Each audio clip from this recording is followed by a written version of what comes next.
اكثر حاجه كيدوي على العالم حاليا هي جرينلاند، خصوصا بان ترامب مصمم باش انه غادي ياخذ هذه الجزيره، يا اما يشريها او غادي يدير تدخل عسكري. وحتى ان الفكره ديال واحد البلاد تشري بلاد اخرى هي واحد الفكره اللي غريبه، خصوصا في هذا الوقت اللي كنعيشوا دابا. في الفيديو ديال اليوم غادي نتعرفوا على هذه الجزيره العجيبه، وشنو الحاجه اللي مخبيه اللي خلاتها دير الضجه كامله، وكيفاش الدنمارك كتحكم في واحد الجزيره اللي كبر منها ب 50 مره. ملي كتسمع الاسم ديال جرينلاند، جرين هي كتعني بالونجلي خضر، ولاند هي الارض يعني الارض الخضراء، لكن في الواقع 80% من المساحه ديال جرينلاند كامله عباره عن ثلج. فعلاش هاد الجزيره سميتها جرينلاند؟ باش نفهموا الاصل ديال التسميه غادي خصنا نرجعوا ل1000 عام قبل، يعني في الزمن ديال الفايكنج. حسب الصياغات ديال ايسلندا كيقولوا بانه كان واحد الشخص سميتو إيريك الاحمر، واللي هو واحد المستكشف اللي غادي يتنفى من ايسلندا، انه هو اول شخص وصل لجرينلاند، وهذا الشيء كان في 982 ميلاديه. وكتقول الاسطوره بان هذا الشخص إيريك غادي يسمي هذه الارض بجرينلاند باش يخلي الناس يجيو ليها، بمعنى اخر بان جرينلاند كانت واحد الطريقه ديال الماركتينغ قديمه. فصحيح بان في الجنوب ديال البلاد كاينين بعض المناطق اللي كتولي خضراء في الصيف، لكن في الوقت اللي غادي يوصلوا فيها الاوروبيين لهذه الارض كانت في الاغلب مغطيه بالثلج، يعني كيف ما دابا. والمفارقه بان الدوله ديال ايسلاند فيها الخضوريه اكثر من جرينلاند. حتى الترجمه ديال الكلمه ديال ايسلاند كتعني ارض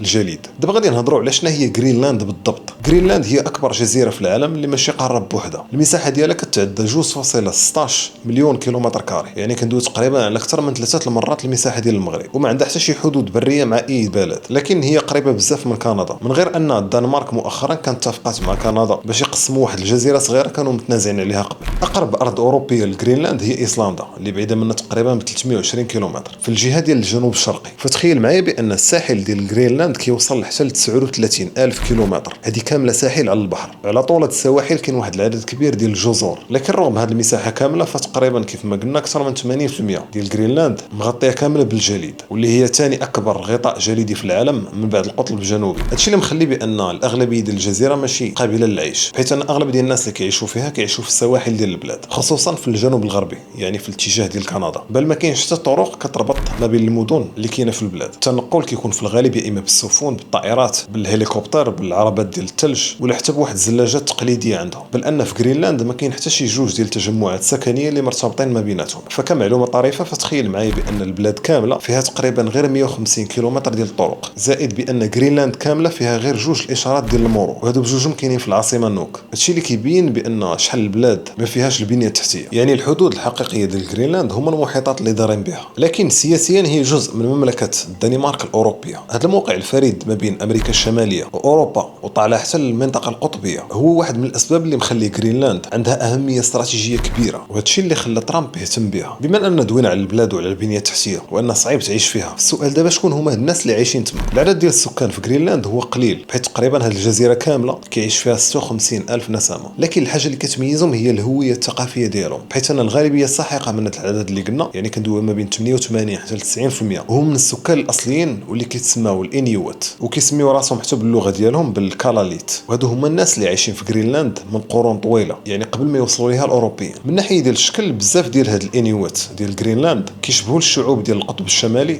والشعوب ديال اسيا، يعني كندوي على شعر كحل، العيون ديالهم اللي كتكون مجبده، زائد الخدود اللي كتكون بارزه بزاف. وهذا الشيء كاين ليه واحد السبب علمي اللي مثير، حيث ان الاصول ديال هاد الناس هما من اسيا، حيث قبل الاف ديال السنين الاجداد ديال هاد الانيوات كانوا هاجروا من سيبيريا ودازوا عبر واحد الجسر كيتسمى بالبيرينغ اللي كاين ما بين سيبيريا والاسكا، ومن تما بداو كينتشروا بشويه بشويه في المناطق القطبيه، ومع مرور ديال الاجيال غادي يوصلوا لكندا، ومن بعدها غادي يوصلوا لجرينلاند. والابحاث الجينيه كتبين بان هاد الشعب ديال الانيوات قريب بزاف وراثيا للشعوب ديال شرق اسيا، اكثر من قربهم لبعض الشعوب الاصليه اللي كاينه في امريكا الجنوبيه. يعني الا بانوا لك الجرينلانديين كيشبهوا الاسيويين فهذه شي حاجه منطقيه. بل ان حتى السكان الاصليين ديال جرينلاند عندهم واحد اللغه خاصه ديالهم واللي كتسمى كالاليسو، وهي نفس اللغه اللي كيهضروا بها نيت الانيوات اللي كاينين في كندا وحتى الاسكا، وهذه هي اللغه الرسميه اللي كاينه في جرينلاند دابا. اللغه الدنماركيه حتى هي منتشره في البلاد وكتعتبر اللغه عند الاقليه الدنماركيه اللي كاينين في جرينلاند، واللي كيشكلوا تقريبا 10% من العدد ديال السكان. لكن السؤال دابا اللي كيطرح راسو، كيفاش هذه الجزيره العملاقه اللي كاينه جغرافيا في امريكا الشماليه والسكان الاصليين ديالها هما الانيوات ولات تابعه للدنمارك واللي هي دوله اوروبيه؟ القصه ديالهم كترجع للزمن ديال الفايكنج، وخصوصا الممالك ديال اسكندنافيا في الاواخر ديال القرن العاشر. الفايكنج النورديين اللي كانوا جايين من ايسلندا بالقياده ديال إيريك الاحمر غادي يأسسوا مستوطنات في الجنوب ديال جرينلاند، ومع مرور الوقت هذه المستوطنات سنوات غادي تولي تابعه لمملكه النرويج. هادشي كندوي في الحدود ديال القرن 13. والعده ديال القرون كان واحد العدد صغير ديال النورديين اللي عايشين في السواحل، بينما ان الشعوب الاصليين اللي هما الانيوات كانوا منتشرين في مساحات واسعه في الجزيره. في 1380 النرويج غادي تدخل في واحد الاتحاد مع المملكه ديال الدنمارك. وفي هذه الفتره غرينلاند ولات منسيه تقريبا وبقات مقطوعه على العالم لواحد المده طويله. لكن في البدايه ديال القرن 18 وبالتحديد في 1721 هاد البلاد الجديده اللي كانت هي اتحاد ما بين الدنمارك والنرويج غادي يعاودوا يرجعوا لغرينلاند عن طريق بعثات تبشيريه ويعاودوا يفرضوا السيطره عليها. لكن من بعد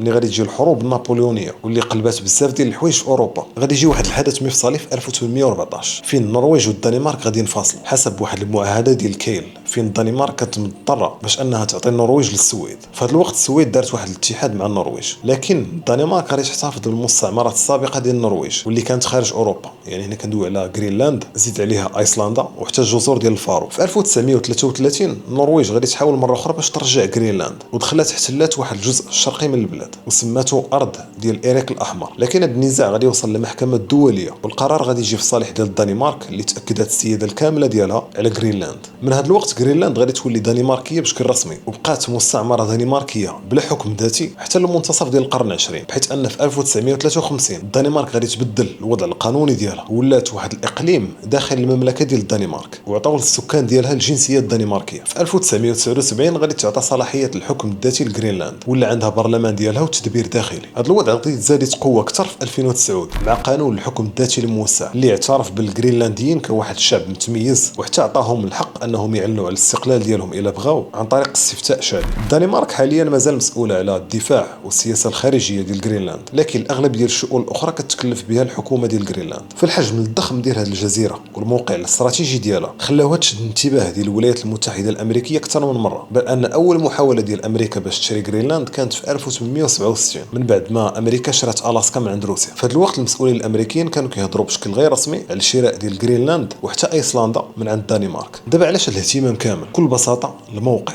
غرينلاند كاينه في واحد النقطه حساسه ما بين القطب الشمالي والمحيط الاطلسي الشمالي، وكتعتبر واحد المكان مثالي انك دير فيه قواعد عسكريه اللي غادي تراقب الشمال ديال امريكا الشماليه. في الوقت ديال الحرب البارده السيطره على غرينلاند كانت كتسمح باش انهم يركبوا رادارات اللي غادي ترقبوا اي صواريخ او قاذفات كيصيفطها الاتحاد السوفيتي في اتجاه ديال امريكا. حاجه اخرى هي ان كاين واحد الجزر اللي كيتسموا فيرجن ايلاندز او جزر العذراء، الجزر اللي كانوا تابعين للدنمارك، وفي 1917 امريكا غادي تشريهم من الدنمارك. في هذا الوقت كان كذلك واحد الاتفاق غير مباشر اللي كيعترف بان غرينلاند هي ارض دنماركيه، وكيقولوا بان امريكا ما غاديش تعارض السياده ديال الدنمارك عليها. لكن واحده من اكثر الفصول الدراميه في الحكايه ديال غرينلاند كانت في 1940، يعني في الوقت ديال الحرب العالميه الثانيه. في هذه السنه المانيا غادي دير غزو على الدنمارك، وفجاه ولات عندنا الدنمارك مقطوعه على غرينلاند وما بقاتش قادره لا تتحكم او لا توصل الامدادات لها، حيت جغرافيا هي بعيده عليها بزاف. عام من بعد يعني في ابريل 1941 السفير ديال الدنمارك في امريكا غادي يتصرف بوحده ضد الرغبه ديال النازيين، ووقع على واحد الاتفاق مع الولايات المتحده الامريكيه باش يحميو غرينلاند. هذا الاتفاق اللي تعرف باتفاقيه حمايه غرينلاند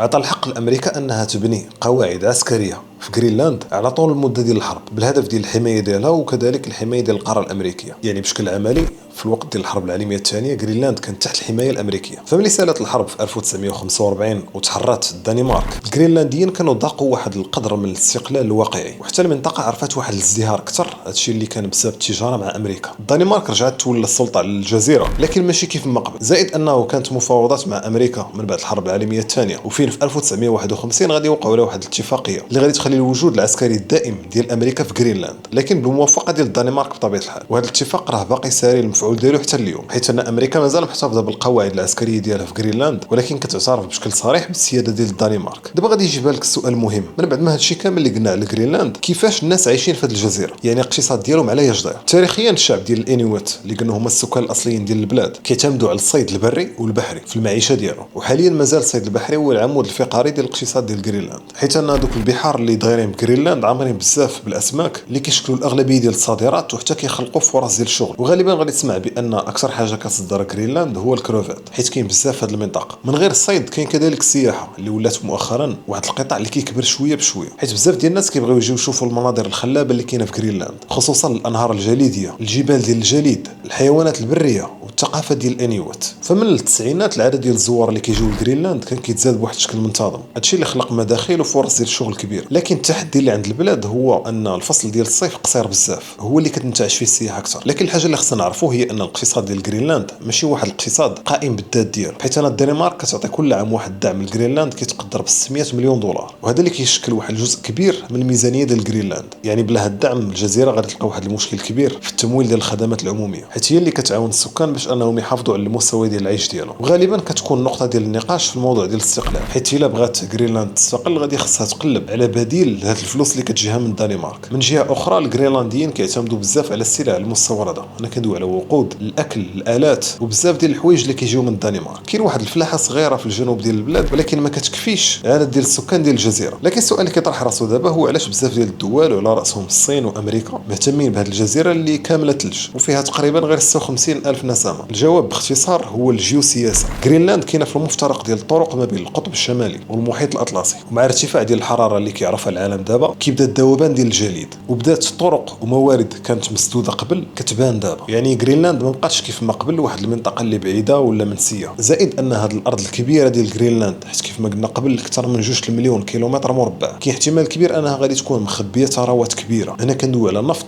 غاز، المعادن النادره اللي ضروريه لصناعه التكنولوجيا المطوره، بحال المعادن النادره اللي كتستعمل في الالكترونيات وفي الدفاع، وهاد الموارد اللي عندها واحد القيمه استراتيجيه كبيره. يعني امريكا، الصين، روسيا كاملين كيشوفوا جرينلاند من هذه النقطه. مثلا غير سنوات قبل كانت واحد الشركه صينيه بغات تستثمر في واحد من المناجم ديال المعادن في جرينلاند، بل اقترحت باش انها غادي تبني مطارات، لكن امريكا غادي تدخل وغادي تخلي الدنمارك تبطئ هذا المشروع بسبب مخاوف امنيه. من بعد امريكا حتى هي بدات كتمول مشاريع في الجزيره باش تحاول توازن مع النفوذ الصيني. وهنا ما يمكنش ندوي على جرينلاند بل ما ندويو على اكبر محميه طبيعيه في العالم. فتخيل معايا بان جرينلاند عندهم واحد حديقه وطنيه اللي المساحه ديالها كبر من المساحه ديال المغرب، يعني كندوي على اكثر من 972 الف كيلومتر مربع. حاجه اخرى اللي غادي تجيك غريبه هي ان حتى جرينلاند دازت من واحد الحرب ديالها، هذه الحرب اللي كتسمى بحرب الخمور او حرب الويسكي، حيث انه ما بين جرينلاند وكندا كاينه واحد الجزيره صغيره سميتها جزيره هانس. هذه الجزيره ولمده ديال العقود كانت كتنازع عليها كندا والدنمارك. هذه الحرب شنو كانوا كيديروا فيها؟ كانوا كيجيو الكنديين لهذه الجزيره كيحطوا الدرابو ديالهم وواحد القرعه صغيره ديال الويسكي، كيجيو من بعدهم الدنماركيين كيحيدوا هذاك الدرابو والقرعه وكيحطوا درابو ديال الدنمارك حتى هما كيحطوا قرعه واحده اخرى. هادشي علاش كتسمى حرب ديال الخمور. هذه الحرب اللي غادي تسالي في 2022 فين غادي تتفق الدنمارك وكندا باش يقسموا الجزيره. فما تنساش تخلي لي في لي كومونتير شنو هي المنطقه الجايه اللي بغيتو ندوي عليها، وكنتمنى يعجبك الفيديو انا كتخلي لايك وتبارطاجي مع صحابك. كان معكم انس،